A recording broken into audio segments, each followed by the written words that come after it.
Hey everyone, welcome back to the channel. I appreciate you clicking on that video as always. And we are back with another Weekly Wears video where I go over every fragrance that I wore every day last week, all 7 days. So if that's content that you think you want to see more of, please be sure to subscribe to the channel. But without further ado, let's jump right into the list, starting with Sunday. So on Sunday, I wanted to go with a fragrance that is just super easy to pull off, really easy to wear, really masculine, and just an all-time classic, in my opinion. Scent I am talking about is Chanel's Platinum Egoist.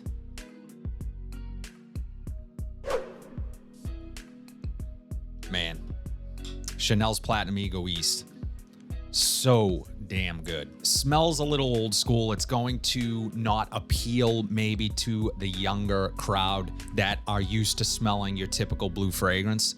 But with that being said, with the maturity that this has, with the masculinity that this has, and this old school vibe it has, it also definitely pulls off this sort of timeless feel. This is definitely my favorite barbershop fragrance. This I consider a jack of all trades. It's going to work at the office. It's going to work casually. It's going to work dressed up. You really can't go wrong. It has that quality of Chanel, that cachet of Chanel that you're going to sort of just appreciate once you get your nose on it. And other things smell similar to this. However, nothing does it as well as Chanel's Platinum Egoist. It has a metallic feel to it. It's really clean. It has the lavender, soapy, just awesome. Love this scent. Really great performance for what it is. And it's, again, at the end of the day, it comes across as more of a fresh fragrance than anything else. So I get about 6 or 7 hours from it, which is really close to a full work day if you're pulling an 8-hour shift. But I love this one. Wore it on Sunday, Chanel's Platinum Egoist. This next one I think is considered sort of the ultimate winter cheapie. It was really hyped by none other than Jermain fragrance. When I grabbed it, I was not disappointed. Scent I'm talking about is Halloween Man X.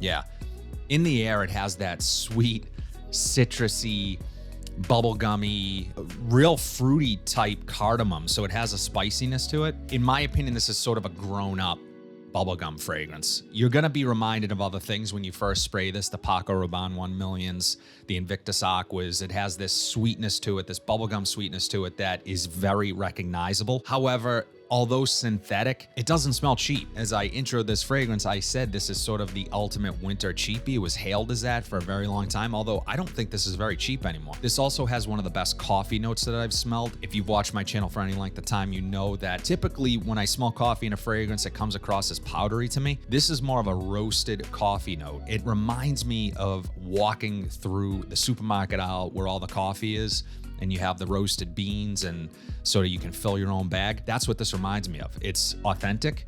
It doesn't smell cheap or overly synthetic. Really nice scent. And this is, again, a compliment getter. It has that sweet, appealing, almost freshness to it that many people like, many people enjoy, as do I. Halloween Man X. So I'm really excited to talk about this next fragrance that I wore on Tuesday. I find this just to be a hidden gem. Incredible fragrance. So happy to have it in the collection. Scent I am talking about is Wilgermain's Inconfessable.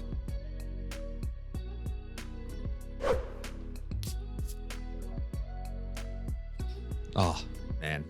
This is this is so damn good. This is warm, spicy, fresh, woody, and it's all blended expertly. You immediately recognize the quality of this fragrance as soon as you spray it. The quality of the ingredients, it's pretty evident from the get that no corners were cut in terms of quality. From a quality standpoint, they just put their best foot forward when they made this fragrance. This fragrance is actually perfumed by one of my favorite perfumers, Rodrigo Flores Rue. And if you guys watch this channel, you know that I'm a massive fan of the John Varvatos line, where he's perfumed most of the fragrances for John Varvatos. This is a perfect example of Rodrigo using, having more of a budget, having more high quality materials at his disposal and just making an incredible fragrance for Wilgermain. He has done a lot of the fragrances for Wilgermain, if not all. I'm really excited to try the rest of this house. This is, I want to say, exclusive through Twisted Lily.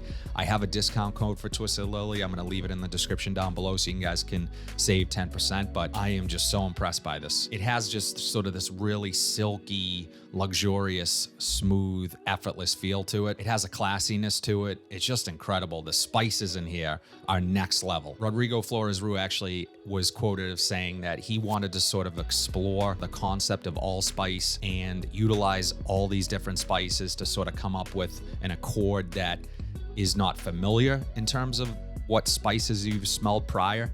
So it really is a unique smelling scent. It's, again, the quality is next level, and I am going to be wearing this a ton this fall and winter. It's the perfect fall and winter scent. Love this one, and fantastic performance, lasts all day. I can't say enough about it. It's incredible. Wilgermain's Inconfessable. So this next scent is sort of the quintessential cold, rainy fall day fragrance.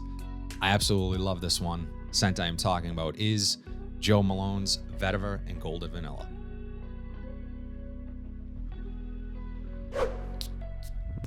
Man, smoky, earthy vetiver with this vanilla that is almost like a dusting of vanilla at the start, and then it sort of creeps in more and more and more as the life of this fragrance develops, and doesn't overtake the vetiver. It just finds this balance that just works beautifully. I haven't smelled a ton of Joe Malone, but I've smelled a good amount, and this by far is my favorite. The vanilla here is not cloying, it's not sweet, it's not like frosting. It's really unlike any other vanilla I've smelled. And golden vanilla is a good description. It's sort of a brighter, more uplifting vanilla, uplifting take on vanilla that I'm just incredibly addicted to when I smell this. I find myself wanting to smell this more and more. I get really great performance from this, and just a welcome addition. If you guys haven't checked out my rack store video that I actually picked this up during and got a great price on it, be sure to check that video out. Joe Malone's Vetiver and Golden Vanilla. So Thursday scent, I would say, is within the fragrance community, a fragrance that is sort of hailed as a must try, a must get your nose on, however you want to say it. And for me, it became that. And so with that came a lot of hype. I actually did a first impressions video of this fragrance very early on my channel. So if you want to check that out, I will be sure to link it here. I absolutely fell in love with this scent, and it's pretty evident in that video that I fell in love with the scent pretty quickly. Scent I am talking about is Guerlain's L'Homme Ideal Eau de Parfum. It's sort of hard to explain how this scent wears. Man, in the air, just beautiful.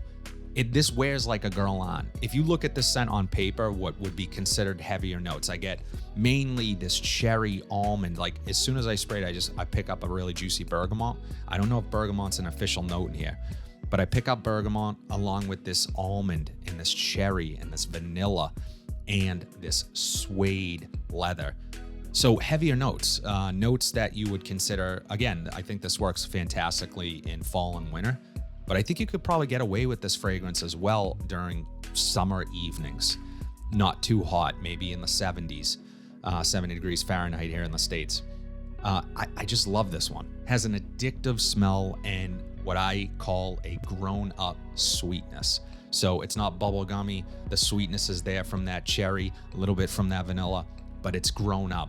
It just offers this sort of more sophisticated take on sweetness, and it's just incredible. I would say that I get just around average performance from this. This one I know is worth a smell, worth trying. Guerlain's L'Homme Ideal Eau de Parfum. So this next fragrance is a cheapie that has been popping up more and more often at Burlington. This got a lot of love, I want to say maybe 5 years back. People debate on whether or not this formulation even holds a candle to the older formulation. There are videos comparing old and new. If you want to go check those out, go check those out.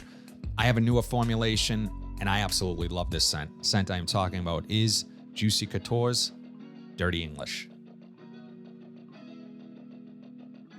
As I said, I've not smelled the older formulation. This also gets compared to another fragrance, another much more expensive, discontinued Gucci fragrance called Gucci Pour Homme. But as I said, I love this one. Man, this has a really clean, masculine, alpha male type of vibe to it, but an alpha male who's like in touch with his feelings and is sensitive too. It wears light considering that there's oud in here, and I get the oud. There's leather, it's smoky, but it wears light, and I'm not afraid to overspray this. And you would think that is something that maybe 2 or 3 sprays, you'd be good on that. But no, it's not because it's cheap or anything like that, because this does not come across as cheap smelling to me. It just wears super light. I'm not afraid to spray it heavy. And when I spray it heavy, I find I get better performance. The performance is lackluster. I wish it lasted longer, but for $20, you can't really expect that much. But the scent, incredible. I would like to eventually get my nose on Gucci Pour Homme. That is a beloved fragrance within the community, but the prices are just insane. And this, from my understanding, gets you close, gets you that vibe, gets you that feeling for $20. Got this one at Burlington. Juicy Couture, Dirty English. Finally, on Saturday, a fragrance that is really near and dear to me. This is a transportive fragrance that doesn't smell like anything else. Doesn't smell like anything else in my collection, anything else I've tried. There's been many imitators. There's been many fragrances that try to smell like this because it is a true icon, in my opinion, for my generation.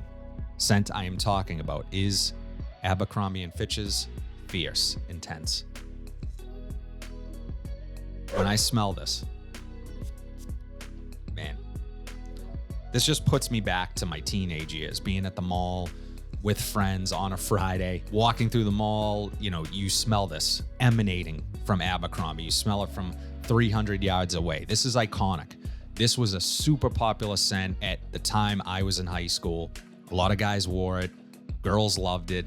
This was what you wore. This is one of the fragrances. If you wore multiple fragrances, you probably had this one in your collection. I've grown a new appreciation for this. Musk, sage, and cashmere are some of the notes in here. What I get most is this clean, musky, almost mineralic feel to it. It's aquatic. Again, there's other fragrances that smell like this. You can smell like this other ways, but nothing quite captures that feeling, that emotion I get like this. I can smell something from Mont Blanc that smells like this, but it doesn't, again, transport me like this scent does. Really great performance from the Intense version.